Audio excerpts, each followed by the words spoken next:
Hello everyone, welcome you all in my YouTube channel unique aviation. आज की video में हम बात करने वाले अपने अगले चैप्टर की, जो कि है थ्योरी ऑफ फ्लाइट। और थ्योरी ऑफ फ्लाइट में हम जो पूरी तरीके से पढ़ेंगे वो हम एक लेवल फ्लाइट की बात करेंगे। ठीक है, लेवल फ्लाइट का मतलब ये होता है एक ऐसी फ्लाइट जो बिल्कुल मेंटेन हो, यानी ना वो ऊपर जा रही है, ना वो नीचे आ रही है, ना वो टर्न कर रही है, ना ही वो मुड़ रही है, कुछ नहीं कर रही है, वो एकदम सीधी चल रही है, यानी क्रूज फेज में चल रही है। ठीक है, और ये जो क्रूज फेज होता है ये किसी भी फ्लाइट का 85% का हिस्सा होता है अगर कोई लंबी फ्लाइट है। ठीक है, तो उसमें क्या होता है, वो एक बार क्लाइंब करता है, फिर उसके बाद एकदम क्रूज में आ जाता है, और फिर जब उसको लैंड करना होता है तभी वो नीचे आता है। ठीक है, बहुत सारे ऐसे पर्टिकुलर कंडीशन होते हैं जिसमें उसको अपना अल्टीट्यूड चेंज करना पड़ता है, यानी अपना लेवल चेंज करना पड़ता है। 20,000 फीट से 18 पे आ गया, 20 से 22 पे चला गया, ये सब तो वो करता रहता है, बट वो लेवल फ्लाइट मेंटेन करता है। ठीक है, तो इस लेवल फ्लाइट में क्या चीजें हमें जाननी चाहिए। इस लेवल फ्लाइट का जो रिलेशन है, यानी अब तक जो हम पढ़ते आए हैं, वो क्या करते थे, फ्लाइट को इमेजिन करते थे ना कि मान लो ऐसा हो। अब यहाँ पे एक्चुअल ऐसा फेज होगा, यानी हम ये पहले से ही मान के चलेंगे कि एयरक्राफ्ट जो है लेवल फ्लाइट में है। ठीक है, तो अब मैं आपको कुछ चीजें टर्म्स बताता हूं जो अभी थोड़ी देर बाद मैं उसको यूज करूंगा। तो सबसे पहली चीज जो हम पढ़ेंगे इस चैप्टर में, वो हम पढ़ेंगे कि लिफ्ट, वेट, थ्रस्ट और ड्रैग, इन सब के बीच का हम रिलेशन पढ़ेंगे कि किसको बढ़ाने से क्या बढ़ेगा, किसको घटाने से क्या घटेगा।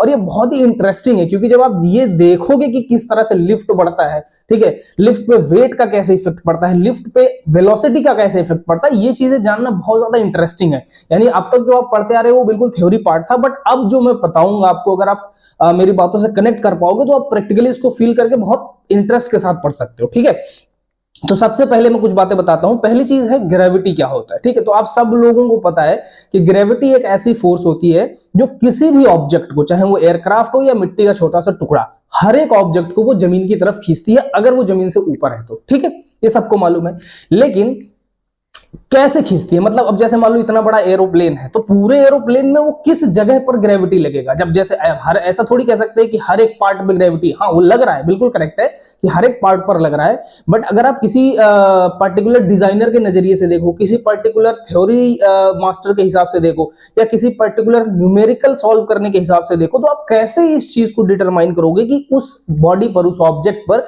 ग्रेविटी कहां पर लग रही है, यानी उसका जो फोर्स लग रहा है, ग्रेविटी फोर्स, वो किस जगह पर लग रहा है। तो जिस भी पॉइंट पर, ऐसा हम मान करके चलते हैं कि पूरी हर एक ऑब्जेक्ट पर उसका एक कोई ऐसा पॉइंट मानते हैं जहां पर सारी बॉडी का मास, यानी सारी बॉडी का जो वेट है वो कंसंट्रेटेड है, उस पॉइंट को हम बोलते हैं सीजी, यानी सेंटर ऑफ ग्रेविटी। ठीक है, और जब हम एयरक्राफ्ट की बात कर रहे हैं तब भी सेंटर ऑफ ग्रेविटी बहुत ज्यादा इंपॉर्टेंट है। क्यों इंपॉर्टेंट है? क्योंकि ये हमेशा जब डिजाइनर्स एयरक्राफ्ट को डिजाइन कर रहे होते हैं, यानी वो भी एक्चुअल फेज में नहीं आया, अभी वो मैन्युफैक्चर भी नहीं हुआ है, जब वो डिजाइन हो रहा है उस टाइम पर ही इस बात का ध्यान रखा जाता है कि सेंटर ऑफ ग्रेविटी किस जगह पर है एयरक्राफ्ट का। ठीक है, क्यों ऐसा ध्यान रखा जाता है, जब हम अगले चैप्टर में स्टेबिलिटी पढ़ेंगे तब हमको समझ में आएगा कि हमेशा जो एयरक्राफ्ट को बनाया जाता है, उसमें मैंने आपको पिछले वीडियोस में पढ़ाया था सेंटर ऑफ प्रेशर, यानी जहां पर लिफ्ट को हम ऐसा मानते हैं कि एक जगह पर वो कंसंट्रेटेड है, उससे हमेशा सेंटर ऑफ ग्रेविटी को आगे रखा जाता है ताकि एयरक्राफ्ट को नोज हैवी बनाया जा सके। अब वो क्या चीज है वो हम स्टेबिलिटी में पढ़ेंगे, लेकिन ऐसा किया जाता है कि सेंटर ऑफ ग्रेविटी को हमेशा आगे रखा जाता है ताकि एयरक्राफ्ट की बेटर स्टेबिलिटी जो है प्रोवाइड की जा सके। ठीक है, तो सेंटर ऑफ ग्रेविटी का बहुत बड़ा रोल है, इसको आप जानते रहिए, क्योंकि जब हम अगले चीजों को पढ़ेंगे तो ये जानना जरूरी होगा। अब देखिए, अब हम पढ़ते हैं थोड़ा सा रिलेशन। मैंने आपको क्या बोला कि हम लेवल फ्लाइट की बात करेंगे। लेवल फ्लाइट का मतलब क्या हुआ कि हम एक ऐसी फ्लाइट की बात करेंगे जो एकदम ऐसा स्ट्रेट है, ना ऊपर जा रहा है, ना नीचे आ रहा है, ना दाएं ना बाएं, ना मुड़ रहा है, रोल कर रहा है, कुछ भी नहीं कर रहा है। ठीक है, तो उस फ्लाइट में ये लेवल फ्लाइट होगी कब? पहली बात तो ये ध्यान रखनी है कि लेवल फ्लाइट कब होगी। तो लेवल फ्लाइट ये तभी होगी जो फोर्स इसको ऊपर खींच रहा है, जो फोर्स इसको नीचे खींच रहा है, जो फोर्स इसको आगे ले जा रहा है और जो फोर्स इसको पीछे ढकेल रहा है, वो सारे बराबर हो जाएं। तो फिजिक्स में एक टर्म आपने पढ़ा होगा 9th 10th में, इक्विलिब्रियम। ठीक है, तो ये फोर्सेस क्या है, सभी इक्वल है, जो आगे जितना खींच रहा है उतना ही पीछे खींच रहा है, तो ये आगे की तरफ एक्सीलरेट नहीं करेगा। ऊपर का फोर्स यानी लिफ्ट और नीचे का फोर्स यानी कि वेट, अगर दोनों बराबर है तो ये ऊपर नीचे नहीं जाएगा। ठीक है, तो ये जिस पोजीशन में है अभी उसी पोजीशन में बना रहेगा। इस फोर्स को या फिर इस फ्लाइट को हम बोलते हैं लेवल फ्लाइट। ठीक है, यानी कि ये ना तो ऊपर जा रहा है, ना नीचे आ रहा है, ना दाएं बाएं कहीं नहीं जा रहा है, एकदम बिल्कुल स्ट्रेट एंड लेवल फ्लाइट में। ठीक है, अब ये तब होगा जब लिफ्ट और वेट बराबर होगा। ठीक है, अभी आप ड्रैग और थ्रस्ट को भूलिए, हम मतलब थोड़ी देर बाद देखेंगे। लिफ्ट और वेट को आप देखिए, तो लिफ्ट और वेट अगर बराबर है तो ये फ्लाइट क्या होगी, लेवल होगी। अगर लिफ्ट बढ़ जाएगा तो एयरक्राफ्ट ऊपर, यानी ऊपर जो फोर्स अगर खींच रहा है, अगर उसको हम बढ़ा देंगे किसी भी तरीके से तो क्या होगा, ये फ्लाइट ऊपर जाने लग जाएगी। और अगर किसी तरह से इस लिफ्ट को घटा देंगे तो क्या होगा, वेट तो एयरक्राफ्ट का बराबर है, वो तो आप घटा बढ़ा नहीं सकते, तो क्या होगा, जैसे आप लिफ्ट को घटाएंगे एयरक्राफ्ट नीचे। यानी कि अगर आप लिफ्ट को सिर्फ वेरी करेंगे तो इसको आप ऊपर भी ले जा सकते हो और इसको नीचे भी ले आ सकते हैं। ठीक है, ये हो गया पहला रिलेशन। यानी लिफ्ट और वेट का रिलेशन क्या है, बहुत ही सिंपल सा है, लिफ्ट बढ़ेगा तो एयरक्राफ्ट ऊपर, लिफ्ट घटेगा तो एयरक्राफ्ट नीचे। अब बात आती है असली वजह की। अब देखो, एयरक्राफ्ट का जो लिफ्ट है ना वो पायलट कंट्रोल कर सकता है। कैसे कंट्रोल कर सकता है, एयरक्राफ्ट के अंदर कंट्रोल स्टिक्स लगे होते हैं, कंट्रोल योक लगे होते हैं, उनकी हेल्प से अगर एयरक्राफ्ट को थोड़ा सा नोजअप कर दिया जाए, ऐसा बढ़ा दिया जाए, ठीक है, तो क्या होता है, एंगल ऑफ अटैक बढ़ जाता है। कैसे, ये देखो मैंने क्या बताया था, एंगल ऑफ अटैक जो होता है वो एक एंगल होता है रिलेटिव एयर, यानी जो सामने से एयर आ रही है और आपके इस विंग के जो एरोफॉइल्स होंगे उसके कॉर्ड लाइन के। ठीक है, तो अभी क्या है, पैरेलल चल रहा है, मतलब यहां से एयर आ रही है और यहां मान लो उसको कुछ तो कुछ ना एंगल ऑफ अटैक रहता ही है। ठीक है, तो एंगल ऑफ अटैक यहाँ पे कुछ ना कुछ है और सामने से एयर आ रही है, तो इसका मान लो 1 डिग्री का एंगल ऑफ अटैक है। ठीक है, अभी आपने एयरक्राफ्ट को नोजअप कर दिया, तो अभी क्या है, एयर तो सीधी आ रही है बट एयरक्राफ्ट बढ़ गया, यानी इसके बीच का एंगल थोड़ा बढ़ गया, तो लिफ्ट इसका बढ़ जाएगा। अब जैसे ही इसका लिफ्ट बढ़ेगा, एयरक्राफ्ट क्या होगा, ऊपर भागने लग जाएगा। ठीक, अब ध्यान ये रखना है कि जब हम लेवल फ्लाइट की बात करते हैं तो ये मान के चलते हैं कि एयरक्राफ्ट उड़ रहा है। ठीक है, क्योंकि ऐसा हो ही नहीं सकता कि एयरक्राफ्ट ऐसे इस पर है, आप कितना भी एंगल ऑफ अटैक बढ़ा लो घटा लो, अगर एयरक्राफ्ट मूव नहीं कर रहा है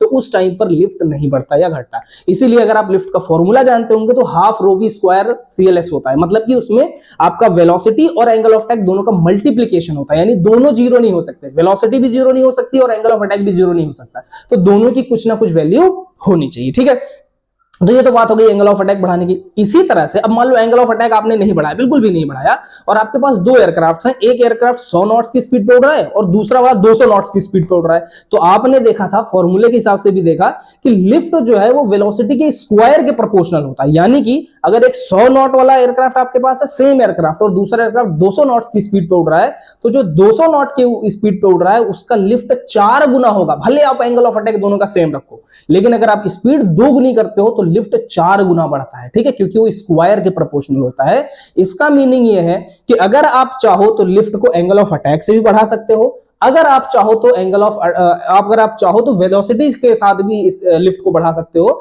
और अगर आप वेलोसिटी को 2 गुना कर दोगे तो लिफ्ट 4 गुना हो जाएगा। ठीक है, तो ये तो हो गया पहला रिलेशन। अब देखो दूसरा रिलेशन। अब मान लो कि आपका एयरक्राफ्ट जो है बिल्कुल लेवल फ्लाइट में है, ठीक है, यानी कि लिफ्ट और वेट जो है बिल्कुल बराबर है। अब इस कंडीशन में अगर आप वेलोसिटी मान लो एकदम लेवल फ्लाइट पे चल रहा है, ठीक है, अब आपने थोड़ी सी वेलोसिटी बढ़ा दी तो क्या होगा, लिफ्ट बढ़ जाएगा, एयरक्राफ्ट ऊपर जाने लग जाएगा धीरे धीरे। तो आपको करना क्या पड़ेगा, किसी ना किसी तरह से, अगर आप स्पीड बढ़ा रहे हो तो आपको दूसरा फैक्टर यानी कि जो एंगल ऑफ अटैक है उसको घटाना पड़ेगा। क्यों, क्योंकि एयरक्राफ्ट का वेट तो कांस्टेंट है, मान लो ये 10,000 kg का था, तो जमीन पे भी 10,000 kg होगा, हवा में भी 10,000 kg होगा, करेक्ट।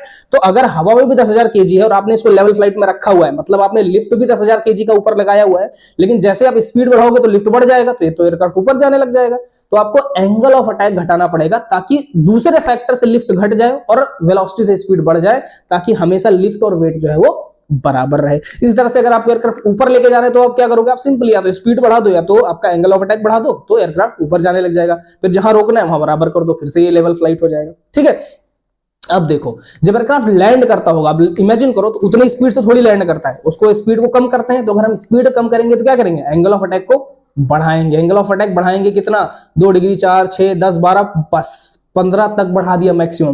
क्योंकि हर एक एयरक्राफ्ट का एक क्या होता है, हमने पहले भी पढ़ा है, क्रिटिकल एंगल ऑफ अटैक होता है। ठीक है, क्रिटिकल एंगल ऑफ अटैक वो एंगल ऑफ अटैक होता है जहां पर आपको मैक्सिमम लिफ्ट मिलता है। उसके बाद अगर आप एंगल ऑफ अटैक को बढ़ाओगे तो लिफ्ट डिस्ट्रॉय हो जाएगा और एयरक्राफ्ट सीधे नीचे आ जाएगा। ठीक है, तो आप एंगल ऑफ अटैक को एक पर्टिकुलर एंगल तक ही बढ़ा सकते हो। ऐसा नहीं होता है कि आप किसी भी एंगल ऑफ अटैक को बस बढ़ाते जाओ, ऐसा नहीं होता है। आप स्पीड और एंगल ऑफ अटैक दोनों की खुद की लिमिट है। ठीक है, स्पीड की कैसे लिमिट है भाई, ये क्या एयरक्राफ्ट किसी मेटल का बना है, अब आप मान लीजिए रेटेड है कि 400 किलोमीटर प्रति घंटा से उड़ सकता है, अब 500 पे उड़ाओगे तो क्या हो जाएगा, ये सब टूट टाट जाएगा, आपके इंजन की भी इतनी पावर नहीं है। तो हर चीज का अपना लिमिटेशन है, but specially angle of attack का ध्यान रखना है, क्योंकि एंगल ऑफ अटैक जैसे ही क्रिटिकल एंगल ऑफ अटैक से ज्यादा होगा, एयरक्राफ्ट क्या होगा, जमीन पे गिर जाएगा। ठीक है, तो आपको समझ में आया कि अगर आप स्पीड को बढ़ाते हो तो एंगल ऑफ अटैक घटाना है, और अगर एंगल ऑफ अटैक को बढ़ाते हो तो स्पीड को घटाना है, ताकि आप लेवल फ्लाइट को मेंटेन कर सको, क्योंकि इस पूरे चैप्टर में हम लेवल फ्लाइट की ही बात कर रहे हैं। ठीक है, अब देखिए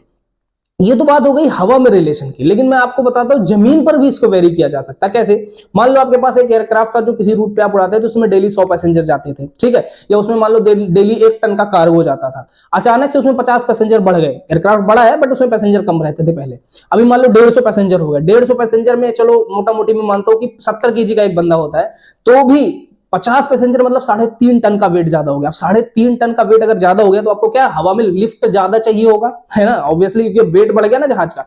खुद का वेट तो उसका कांस्टेंट है, बट इसमें जो आपने कार्गो डाला है, इसमें जो आप पैसेंजर डाले हो, ये सारी चीजें तो आपको चाहिए ना कांस्टेंट। वो वेट तो पता चल गया जमीन पर ही, तो आप जब इसको हवा में लेकर के जाओगे, इसीलिए आप देखते हो बहुत सारे कंप्यूटर्स जहाज में आजकल यूज होते हैं। फ्लाइट ऑगमेंटेशन कंप्यूटर होता है, फ्लाइट मैनेजमेंट कंप्यूटर होता है, इसके साथ साथ आपका एयर डेटा सेंसर्स होते हैं, एयर डेटा कंप्यूटर होता है। ये इन सबका काम यही होता है कि जब हम एयरक्राफ्ट को उड़ाने से पहले ही सारा डेटा उसमें भर देते हैं, तो वो इस बात का ध्यान रखता है कि किस एंगल ऑफ अटैक पे एयरक्राफ्ट की स्पीड क्या होनी चाहिए, ठीक है। तो अगर आपने वेट बढ़ाया एयरक्राफ्ट का, तो हवा में जाने के बाद या तो आप एंगल ऑफ अटैक ज्यादा रखोगे या स्पीड ज्यादा रखोगे।